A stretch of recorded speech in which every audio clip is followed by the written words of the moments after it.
So my name is Joellen Frawley of the Joellen and Vince Frawley Farm, Cozy Creek Ranch, here in Richland Center, Wisconsin. Just over 30 acres, considered peri-urban because it is part ag and part residential. It's used for tillable. I can rent land out. Most of the tillable crops are corn, hay, and soybeans. Also, I have then the pasture for the beef cattle. I currently raise 21 beef cattle, and I had the 9 calves born this spring upon my father's death in 2002. My husband and I bought that herd of cattle. That's what led us to buy this farm. The day the cattle were delivered here, I was working as a nurse. He was working as a police officer. Within the past year since starting farming, I sell the cattle to Mathis Farm Auction, Equity. The reason I farm, I was born and raised on a farm, early learned the sense of responsibility. I like being a steward of the land. I would say the biggest obstacle I had of the farm was a year ago, my husband passed away of lung cancer, and I was faced with the dilemma of keeping a farm. These are my 3 children.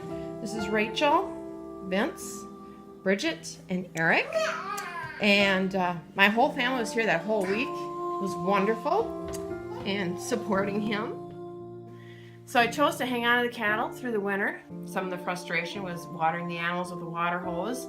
Occasionally I didn't do a good job getting the water all out. The hoses would freeze.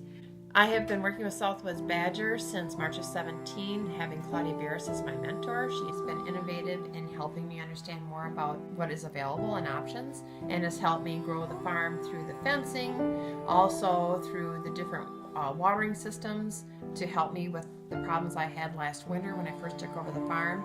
This is the middle of summer. I worked with my neighbors on pasturing and to help keep their pastures clean, so I was able to get more acreage for the animals. I volunteered to do their fencing to make sure the cattle wouldn't get out on their property, and so that was my little fencing setup I had. One thing I liked was Claudia was kind of on the fence that I should sell the cattle and rent the land, and we had a lot of discussions about that, but they still allowed me to make the decision that actually worked best for me. So as far as next season and helping my farm grow, I am working on preventing soil erosion with a riprap on the creek, preventing erosion on the cattle lane that gets a lot of travel from the cattle. Going forward here at Cozy Creek, I have goals of getting into more pasture land. I will be taking the tillable land, fencing it. Going forward, I hope to keep my herd for the next 3 years. Then I will probably phase out and going on more to renting out my pasture land through the programs and working with Southwest Badger to make that happen. That'll be my ultimate goal.